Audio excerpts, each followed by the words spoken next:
Okay, so we are live. My name is Jordan Glasgow, and I am the 8th Circuit Governor for the ABA Law Student Division, and I represent the law students of the Midwest, which constitutes Missouri, Kansas, Iowa, Nebraska, North Dakota, South Dakota, and Minnesota. Today we are trying something new for programming. We are doing a webinar highlighting diversity in the ABA and the diversity resources that the ABA can provide its students. So without further ado, I'd like to just start with some introductions. We have Edna Reyes, who's the Lieutenant Governor of Diversity for the 8th Circuit, and she attends Washburn University School of Law. We have Blair Waller, the chair of the ABA Law Student Division's Diversity Committee, and she attends New York Law School. Portia Fortenbaugh, who is the student liaison to the ABA Commission on Racial and Ethnic Diversity in the Profession, and she attends Florida A&M University, or College of Law, I'm sorry. Natasha Galvez, who is the student liaison to the Commission on Women in the Profession, and she attends the University of California, Berkeley School of Law. Joshua Brisbane, who is the student liaison to the Commission on Homelessness and Poverty, attending the Thomas Jefferson School of Law. Daniel Van Sant, who is the student liaison to the Commission on Disability Rights, attending Syracuse University College of Law. Dredir Roberts, if I got that right, who is the ABA's student liaison to the Commission on Sexual Orientation and Gender Identity, and she attends the Drexel University Klein School of Law. Hunter Cox, who is, I believe, still joining us, who is the president of the National Native American Law Student Association, which is an affiliate organization with the American Bar Association, and he attends the University of Michigan Law School. And finally, Angeli Rios, who is the president of the National Association of Law Students with Disabilities, attending the University of Maryland School of Law. So with those introductions, I'd just like to start with Edna and talk about what the ABA is doing in the 8th Circuit in terms of diversity and just a little bit about diversity in law school. So Edna, you have the floor. Okay, hi. Once again, I'm Edna, and I'm from Washburn Law School. I'm a 2L. Today I wanted to talk a little about a mentoring program that could potentially benefit the 8th Circuit Schools minorities. But since I thought this was going to be like a series of programs regarding diversity, which was my mistake, instead today I only have data that was really surprising to me. I'm sure many of you guys are aware of the disproportionate numbers of the schools in the law school profession.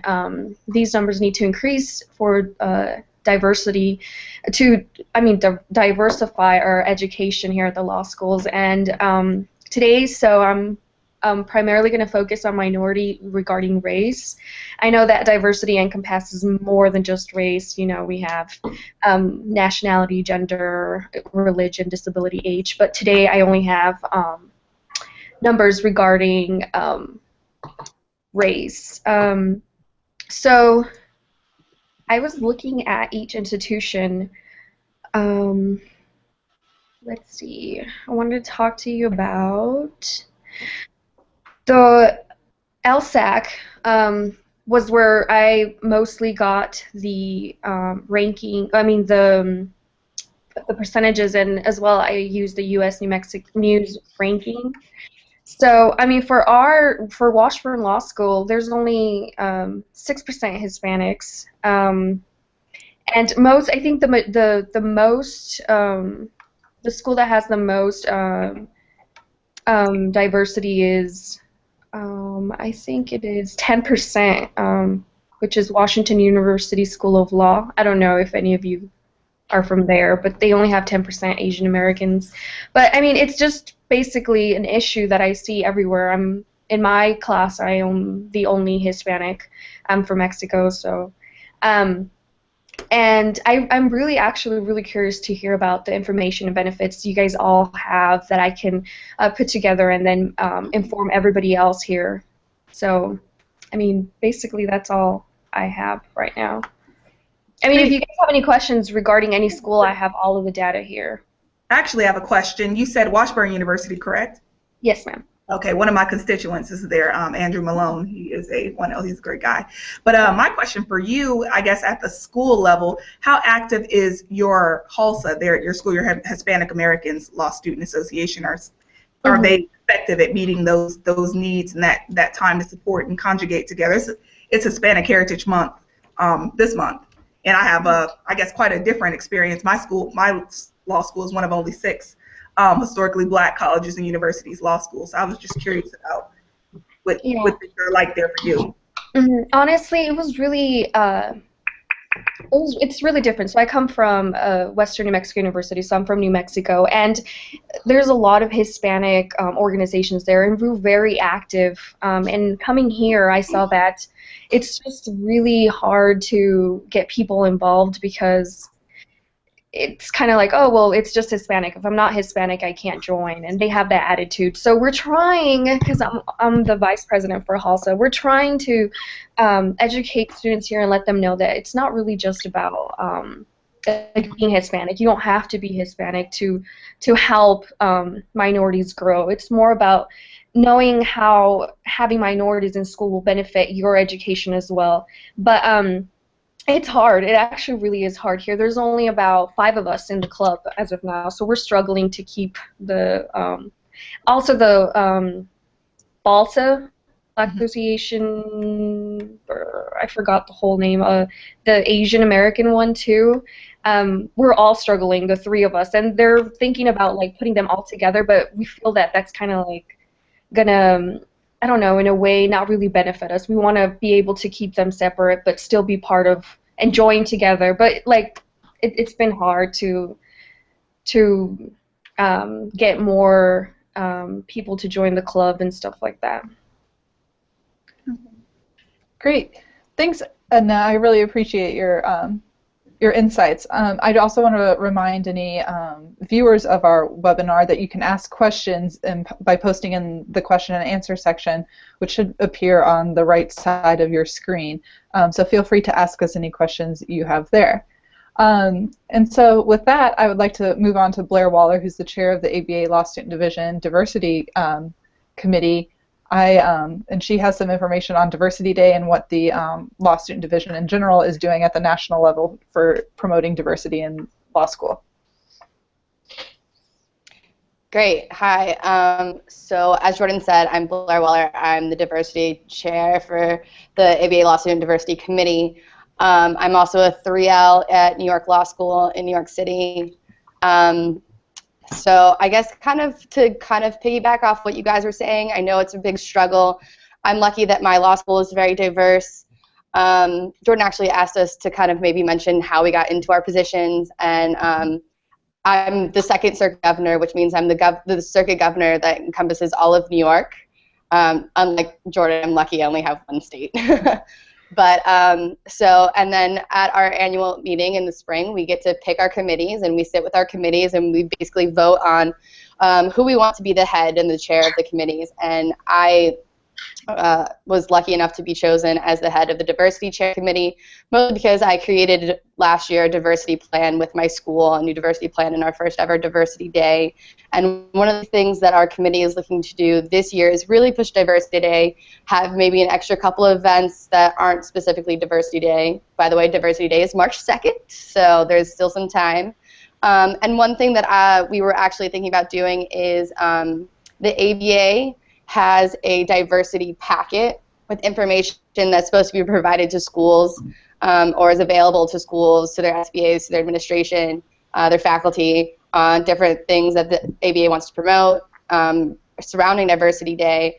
And one of our goals is to make sure that all of the schools have access to it, know it's there, the SBAs know it's there, you know, everyone that wants to plan on Diversity Day, like they have this toolkit, where you can go, how you can plan things, what your resources are.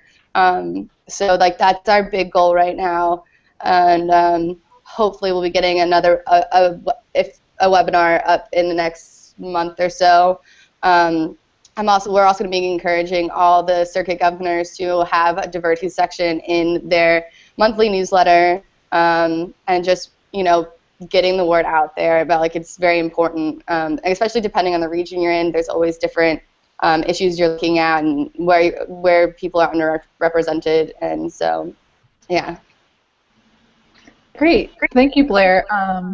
Let me figure this out. Okay, so I don't know. I lost my control panel. So I just want to touch on that real quick. So Edna has been really great in providing us with content for the newsletter, and so she's doing a series on minority students in the Eighth Circuit, if I believe. So is that correct, Edna? That's what your plan is? Okay, great. So that will be something that the Eighth Circuit students will be receiving in a couple of weeks for the October newsletter as well. She had a fantastic one in there in September, so I'm looking forward to see what else she does. So next, I will give the floor to Portia Fortenbaugh, who's the student liaison to the ABA Commission on Racial and Ethnic Diversity in the Profession and attends Florida A&M College of Law. So, Portia, the floor is all yours. Alrighty. Well, a little bit of background about me. I actually got my position from just being active in my circuit, which I belong to the Fifth Circuit, which is primarily the southeast portion of the country and Puerto Rico. And like I said, again, this is a pretty diverse section. There was an announcement on the aba.org webpage that required for you to put a bid in essentially and write a statement and submit a resume. And then we had a very administrative formal process here in school to be selected by the dean in order to even, I guess, upload the application in order for him to sign it. So there was a pretty vetted interest here in the selection process of who he even endorsed as applications to go forth with that. A little bit about me, some of the, I guess, reasons why I believe that I was chosen for the position. I'm a non-traditional student. I've been in the military for almost 12 years now. African American, not only just African American, but I'm Moroccan and West Indian from the Caribbean by way of California.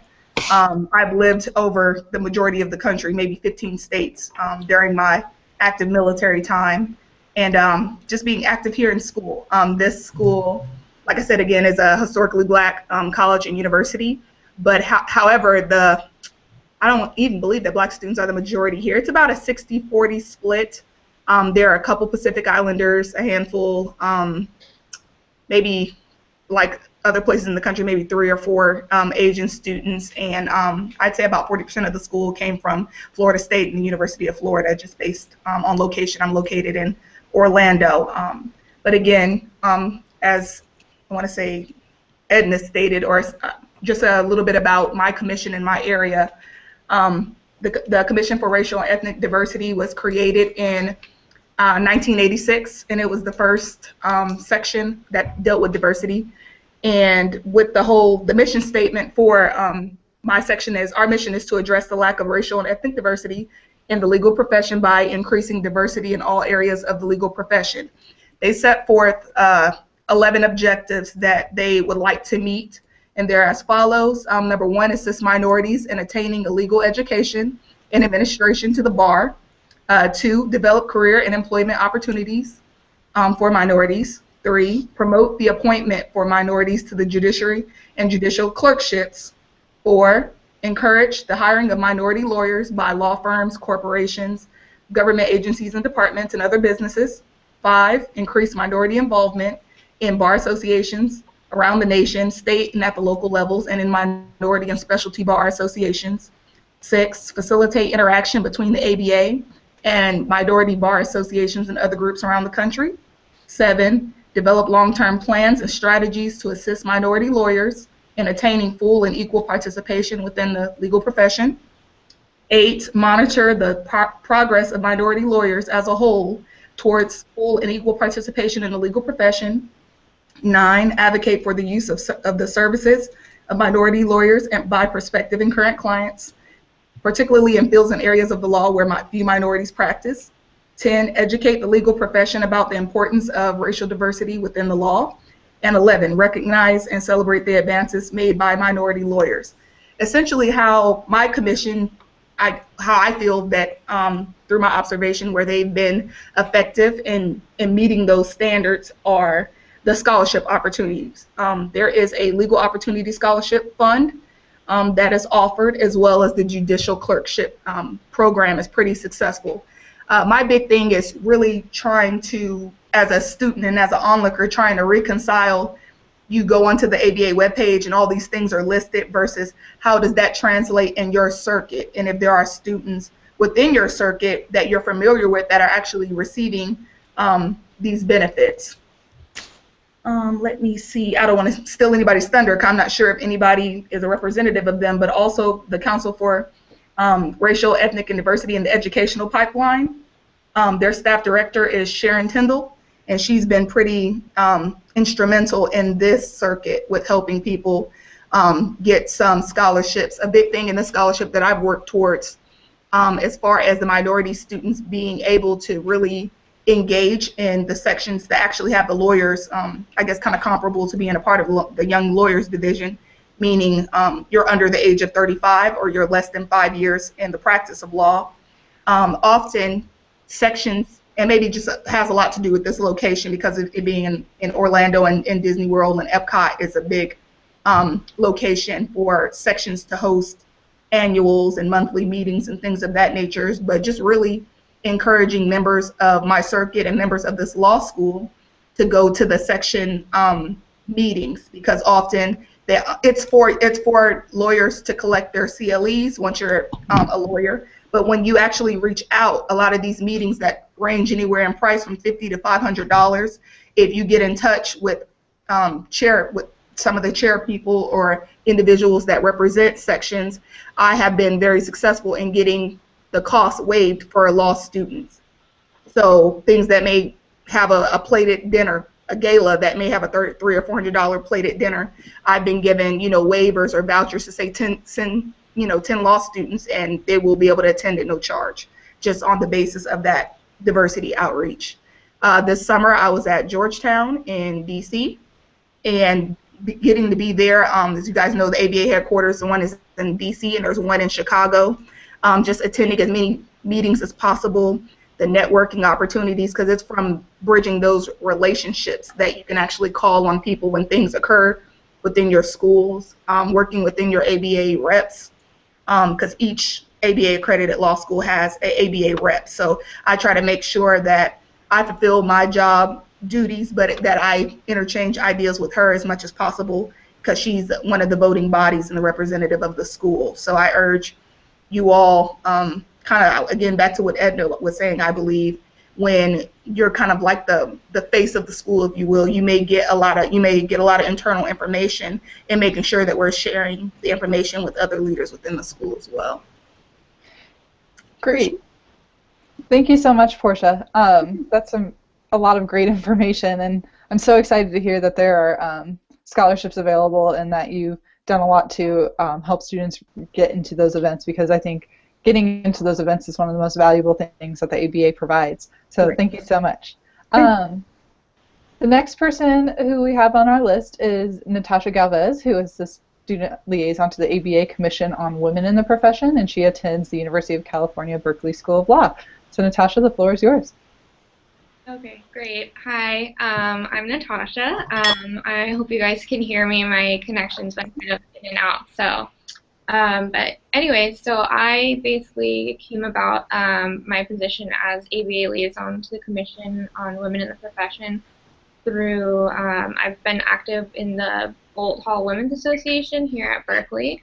And this year I took the position of diversity chair, which actually didn't even exist last year. And so basically my job through that is to ensure that at all the programs we put on and the networking events that we have a more diverse assortment of panelists, basically attorneys that come in. So the Commission on Women in the Profession it's kind of unique in terms of the ABA entities, in that it's very small. There's only 12 people on it, and it's a non-membership entity. So basically the way that you can get involved with them is through the research, and so they carry out research and come up with projects and initiatives with the overall goal of equalizing basic conditions and opportunities for women in the legal profession. In terms of opportunities that law students can get involved with, they have two major initiatives right now that they're still working on. One is the Women of Color initiative, in which they're conducting research studies that show basically the career trajectories and experiences of women of color in the legal profession, and they make all of their reports. They put them out on the ABA website, so law students can access those. And then the Women of Color Initiative and also their GRIT program offers toolkits. And the GRIT program, just to give you a little bit of background, it's based on the idea that perseverance and determination are the two key factors in determining success, both in law school and in your career. And so these toolkits are really great because they're free resources that law students can take advantage of just by joining the EVA. And basically what they are, they consist of a program agenda, a set of PowerPoint slides that you can edit and put your own stuff in, basically, handouts, a library of scenarios that occur like mostly in the workplace, but there's also some that are particular to law students, so scenarios that occur at school, and discussion guides for after the program ends. So basically what these toolkits are they just give you all of the ingredients to put on a successful program in your area or at your school, and you can kind of tailor it however you want to your particular goals.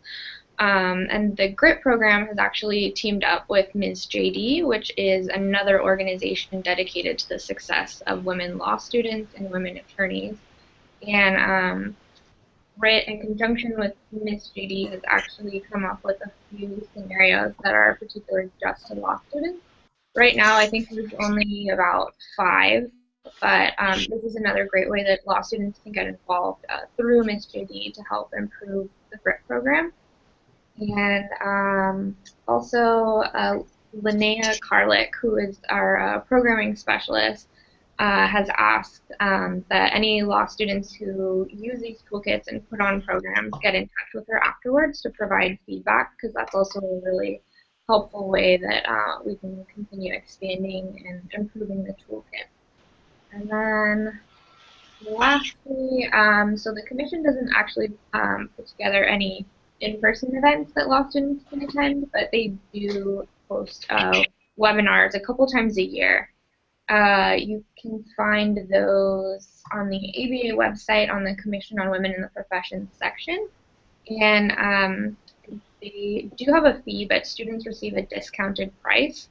And also, Ms. Carlick, who I mentioned, they can email her, get in touch with her, and it's possible that they can even waive the fee. And I think the first 50 registrants to sign up to attend the webinar actually get in free of cost anyways. So that's definitely another great resource. If you go on the ABA website, you can sign up to be on the listserv so that you're notified when they're having the webinars.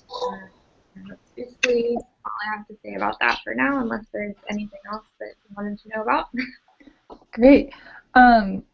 Thank you so much, Natasha. We do have one question for you, and it seems like someone is asking, where are you able to locate the toolkits on the website? Do you know the website link off the top of your head by chance? I don't know it off the top of my head. I know from the main ABA website, you have to go to the Commission on Women in Professions page. They should be like one of the first things that pop up. It might be under like initiatives or programs. I can definitely send you the link afterwards, though. I can find it. Perfect. Great. That would be awesome. All right. So to just repeat that, if you go to the ABA website and go to the Commission on Women in the Professions page on that website, you should be able to find it in the initiatives area. So that's where you should look. And my rule of thumb always with the ABA website is if you Google it, you're more likely to find it than not. So I hope that helps, and we'll get the link to anyone who needs it after the webinar.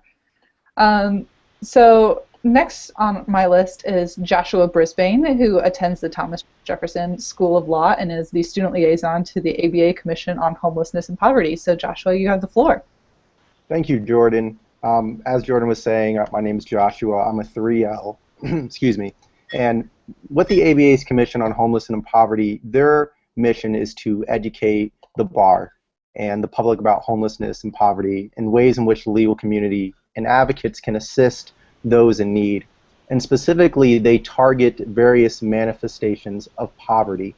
And some of them, just to name a few, are targeting standard and unaffordable housing and homelessness, the disproportionate involvement in criminal and civil justice system, food inadequacies, inadequate health care and poor health outcomes, inadequate education outcomes, living through an unending and continuous cycle of crisis, and of lack of personal and physical safety, stigma, and lack of personal dignity. So these are different manifestations of poverty that the Commission targets. And they target these manifestations of poverty through their Commission members making various blueprints outlining various issues for these different manifestations. Specifically, the lack of personal and physical safety, Commission member just came out with a recent blueprint highlighting various issues. And what the Commission tries to do at their meetings is highlight these manifestations of poverty and address them. And it's not specifically just homelessness. Homelessness is a extreme version of poverty. And so what they do is they go to different areas around the country. They're actually having their fall meeting in Miami next week. And at these meetings, they have local advocates, legal aid providers, pro bono attorneys, social service providers, policy advocates, local government officials, clients, and others to identify and help promote and implement best practices for removing legal and justice system barriers that create or continue the cycle of poverty. And they'll do this by looking at the most pressing issues which occur in this manifestation, various manifestations of poverty in these various communities.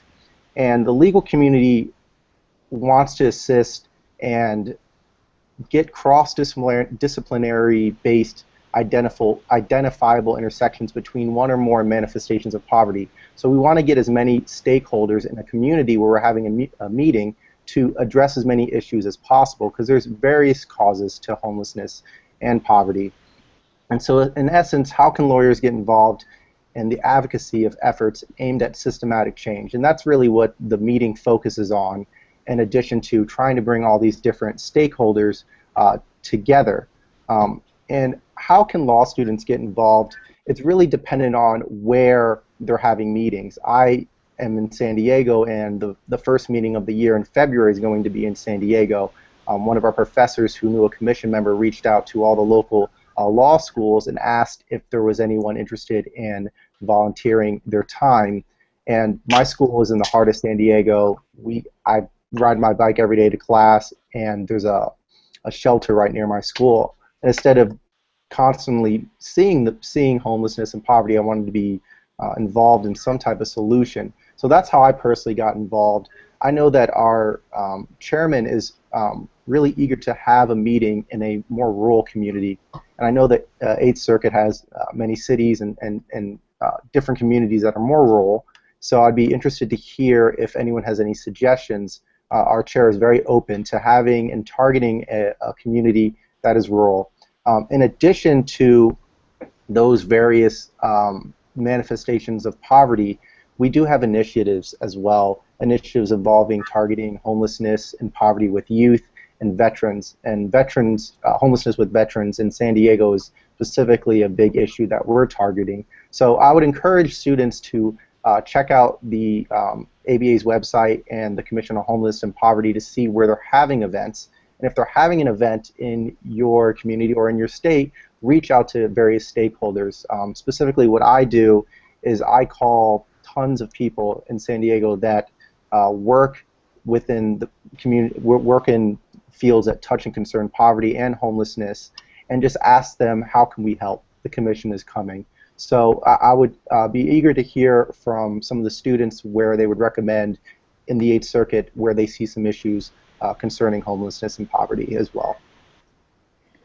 Great, thank you so much, Joshua. In terms of the 8th Circuit, I think Kansas City is probably the largest town in our circuit with about 600,000 people. Minneapolis might actually be larger, now that I think of it. But I think Topeka is a really great place that could be examined, and that's where Edna is in Washburn. there's also Lincoln in Nebraska, where University of Nebraska is. Omaha is a good one. Iowa City is where the University of Iowa is, and that's a small college town. So those are some other rural areas that you'd be able to get law students to be able to volunteer and be able to interact if that's what you're looking for. I mean, I can probably name 50 just in Missouri of rural cities, but not rural cities with law schools. So thank you so much for your insights. It's really interesting. And just on a side note, the Public Interest Committee with the ABA Law Student Divisions will be hosting a public interest work-a-day program, and their theme this year is homelessness. So we can also maybe collaborate on working with law students on that issue as well. So thank you so much. The next person we have is Daniel Van Sant, who is the student liaison to the ABA Commission on Disability Rights, and he attends Syracuse University College of Law in New York. So Daniel, are you having technical issues with your mic still? Can you hear me if I... Yeah, hey, great. Okay, perfect. Good, I was worried. I'm not the fastest typer, so I was really... Yeah, so hello everyone. My name is Daniel. I'm a 3L at Syracuse, but I'm originally from Iowa, actually, so I'm really excited to be talking with the 8th Circuit. And as Joshua was saying, there's a lot of places in the Midwest that have some rural needs, so definitely excited to be part of that. Yeah, so I am the law student liaison to the Commission on Disability Rights at the ABA, and a lot of the work that the Commission on Disability Rights does is addresses the unique needs and challenges that law school applicants, law students, and lawyers with disabilities have. So a lot of the events are on awareness raising about these different types of issues, and a lot of the programming is as well. And then there's also sort of an advocacy arm to it that the Commission will help write amicus briefs or take up issues of discrimination that affect people with disabilities. So one of the big pieces of litigation that the Commission was involved with was actually the flagging of law school applications. So what basically was happening is that law school applicants who were taking the LSAT, who requested accommodations for the LSAT, their applications were flagged so that any schools receiving their scores would know that it was a person who requested an accommodation. And so there was a lot of litigation about this. Maybe Anjali is going to talk about that later, I don't know. But that's just one example of an issue directly affecting law students that we work on. So some other things I think to keep in mind that's important with disability rights, specifically as we're talking about diversity, is that disability is a type of diversity that really doesn't discriminate across borders, right? So you can be any racial classification, any gender identity, any religion, any geographic location, and still experience disability from birth or from an illness, an accident, a later point in your life. So it's a part of diversity that intersects everybody on an equal playing field, I guess you could say, but it's something that is often not included in a lot of diversity discussions. So that's why a lot of what we do is sort of awareness raising to kind of get it out there that there are these issues around diversity and accessibility for people with disabilities that are often not addressed, even though it's a large part of the legal field. So that's just some basics, I guess, about the Disability Rights Commission and disability rights law. Some specific initiatives for law students that we're involved with is that we actually have we're kind of pushing a writing competition right now, so it's called the James Crane III Writing. It's a writing competition, and so it's for law students who are writing a piece about disability law or something about how disability intersects with the legal field, and there's a $1,500 cash prize and the chance to be published with that due in January. So there's still some time for people picking note topics and things for class. And the Commission on Disability Rights also has internships through the spring semester and I think in the summer as well, and is also involved in helping select students for a prudential internship in the summer and through Travelers as well. So I know that those Prudential and Travelers are some bigger companies. At least we had in Iowa. I know Travelers had a pretty big presence. So for students with disabilities, we have some fellowship and scholarship opportunities as well. That's just a brief overview, and I don't want to go over my time. But are there any questions about anything? I have a question for you, Daniel. Where can students find information about those different those writing opportunities and internships? Okay, all the information is going to be on the ABA Commission for Disability Rights webpage. Again, like you said, it can be a little difficult to navigate around, but if you go, like you said, if you Google it, you can typically find it. So the writing competition is the James Crane III, like the Roman numeral 3. So you could look for that, or it is on the website as well, and that's where those other opportunities will be listed. Great. Thank you so much. I really appreciate the information. And it's always nice to meet a fellow Midwesterner. Yeah. So next we have Dre Deere Roberts, who is the student liaison to the ABA Commission on Sexual Orientation and Gender Identity, and she attends Drexel University Klein School of Law. And also you're a classmate with one of our circuit governors as well, if I believe correctly. I am. I was just talking to Matt. Anyway, so we call it the SOGI Commission because sexual orientation and gender identity is a very long phrase. So what we have going on right now, we have an Out and About publication, which is a book giving stories of legal professionals and their story and their sort of triumph over discrimination in the legal community and how they sort of survived. And it's extremely touching because LGBT lawyers and people in the legal community aren't as visible because sometimes it's not that obvious. So it's nice to hear and to read stories that could potentially touch on your life. So that's available on the website, and you can buy it if you'd like.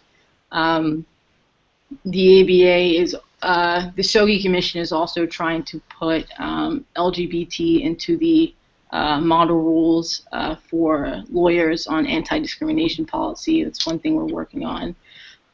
We also have this How to Be an Ally toolkit that was released at Annual this summer in Chicago. And that sort of lists, it outlines sort of a program that law firms, law schools, corporations can put in place to learn how to be an ally and to train sort of employees on what that looks like, and goes over scenarios, and you can sort of tailor that to your audience. So we hope that law students take it, can really tailor it to your school if you think that would be a great program for you, and I think it would be a great program for any entity, firm, or law school. We also have an LGBT Advocacy Day.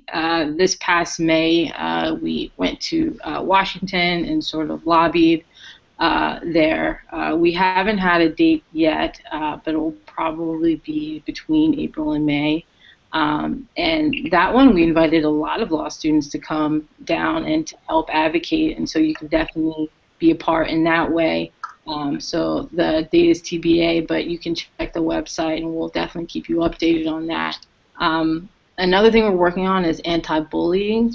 As you know, online bullying and general bullying has become a problem, and almost sort of a deadly problem, and so we're trying to work with school districts to teach them what they do in that situation, what legally they can do to protect students from bullying in general, but also LGBT youth from bullying. We also have, a newsletter that law students can definitely email me if you would like to be a part of that sort of publication that focuses on LGBT issues.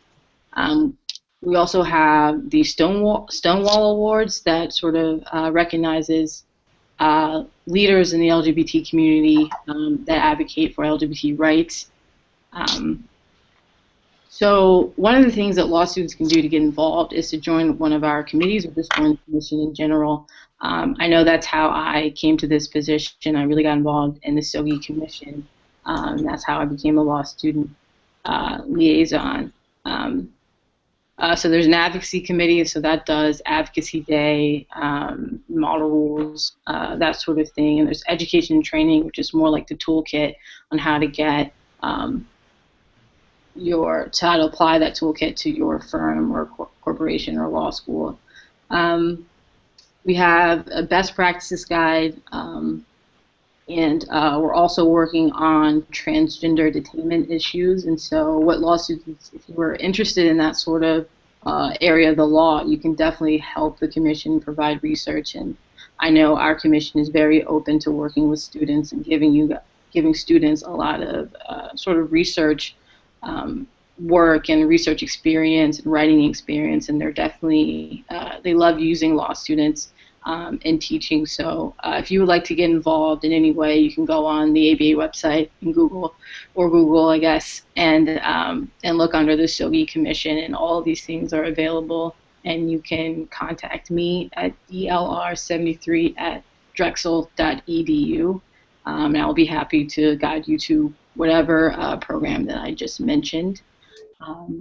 I believe that is it. I didn't say who I was. I'm Drader Roberts. I'm a 3L from Drexel, so that's all I have. Great.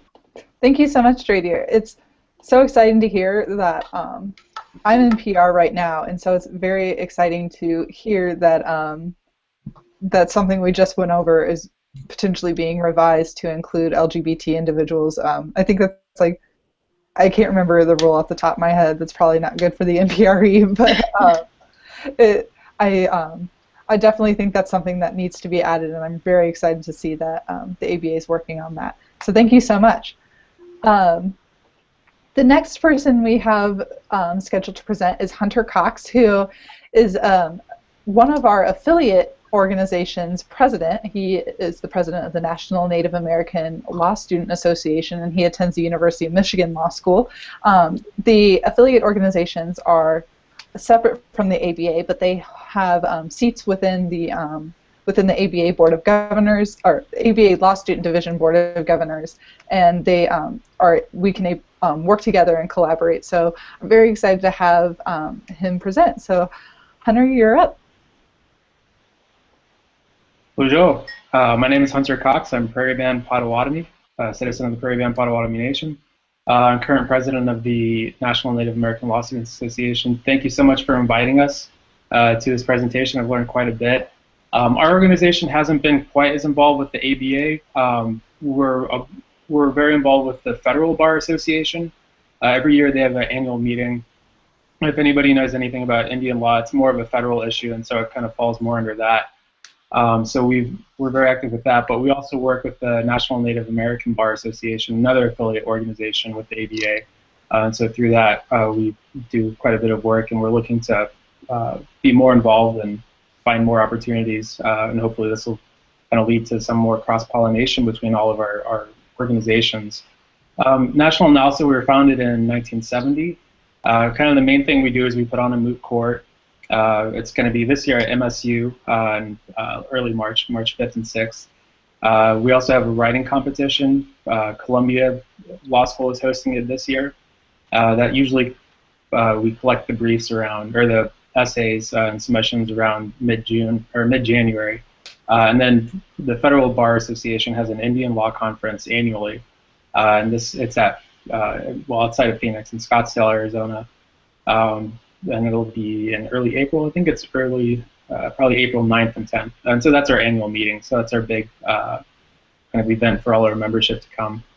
And so there's a lot of opportunities. Basically, we provide educational opportunities, not only for Native American students, but especially to kind of form allies and develop Indian law and kind of get more, I guess, more knowledge about Indian law out in the open. A lot of people don't really think of Indian tribes or Indian law as kind of being an area of law. It's a little bit less seen than a lot of other areas. So that's a big part of our mission in reaching out to law schools, advocating for Native students and for more Indian law programs. So we've been focusing quite a bit on that recently. and how law students can interact with the organization, obviously participating in any of the competitions that we put on. But what I'm hoping to do, especially in coming years, being able to set up new programs or work with all of these groups to find new areas, because a lot of times the way that Indian law works, we kind of partner with other groups because of the uniqueness of the Indian law field. It touches on pretty much everything. It's essentially whatever a tribe does becomes Indian law, because there's jurisdictional and unique kind of legal issues that are based in really the history of our country and how the relationship between tribes and the federal government and the states is developed. So it could be anything from aviation law, if a tribe has an airplane, to gambling laws, business, corporation, transactional laws for casinos. So a lot of different areas touch on it, and tribes have a bit more, ability to make their own laws. So that touches, when you have employment issues, disabilities, other minority issues. So it can touch on everything. So I'm hoping to reach out and kind of advocate for a little bit more cross-pollination and hopefully set up some more programs. So feel free to reach out. My email address is nnalsa.president@gmail.com. Our website is nationalnalsa.org. It's not NANALSA because there's some sort of Japanese website that already has that domain, so don't be confused. But definitely, please reach out. And we have local chapters throughout. We're kind of getting rolling at this point, so a lot of them haven't submitted their dues yet. But definitely in the 8th Circuit, there's several law schools that always have a chapter. So hopefully I'll be able to take some of this information that you guys have been sharing and pass it along to our local chapters and hopefully get more members involved in all the work that you're doing as well. Great. Thanks so much. I think it's really important to get involved with our affiliate organizations. Okay, so next we have Angeli Rios, who is the president of the National Association of Law Students with Disabilities, which is another affiliate organization, and she attends the University of Maryland School of Law. So, Angeli, you have the floor. All right. As she just said, I'm Angeli Rios, and I'm the president of the National Association of Law Students with Disabilities. So, our organization is a national nonprofit coalition of law students who are dedicated to disability advocacy and the achievement of equal access, inclusion, diversity, and non-discrimination in law school and the legal profession. So our goal is to help individuals with disabilities who are trying to make it through law school and the legal profession be equipped with the tools they need to be successful in light of their disabilities. So we are involved with the ABA in the sense that the ABA section of Civil Rights and Social Justice, they helped establish our organization in 2007, and they provide some administrative support for us. But for the most part, we tend to be pretty independent. And one of the main things we do is we provide a lot of resources for law students with disabilities, and we have an annual conference. On our website, www.nalswd.org, we have guides to applying to law school if you have a disability, including whether you should disclose that you have a disability when you're applying to law schools. We also have guides on applying for LSAT accommodations, applying for bar exam accommodations, and other things like that. And so we also have resources, external resources that we link to on our website, like listings of disability attorneys across the country in case you are facing a problem in law school relating to your disability. And we also have our annual conference. That's really our flagship event. And this year it's at the University of Maryland, in Baltimore, Maryland, on October 24th. It's a Saturday. And there we're going to have disability rights lawyers and also lawyers with disabilities talk about issues like bar exam accommodations, LSAT accommodations in law school as well, how to talk about your disability when it's relevant or when it's best to mention it or not mention it in the workplace, things like that. But it's going to be a really great event on October 24th. And so the way I got involved in Nullswood was when I was in my first year of law school, I was diagnosed with ADHD for the first time. I didn't know I had it. And then at the end of my 1L year, I was diagnosed with a chronic illness. So I was like dealing with these disabilities all of a sudden while I was figuring out law school, and it was really hard. So I was referred by my dean to Nullswood, and I just found this really awesome support group to really help me through and lead me to resources that can really help me and orient me in navigating law school. So, and I've been really happy that I found Nullswood ever since. Great. That's a great story. Thank you so much. With that, that is, I believe we have gone through all of our speakers. So if there are any questions from those watching, we would love to hear them.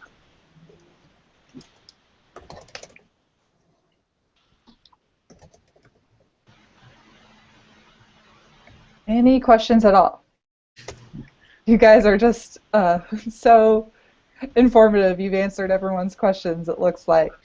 So I want to thank everyone for tuning in, and especially those who participated in our panel today. I definitely learned something about the ABA and what we can provide law students, and I hope everyone else did as well. So thank you so much for your participation, and we hope to see you at our next webinar. Thanks. Great. Thank you, guys.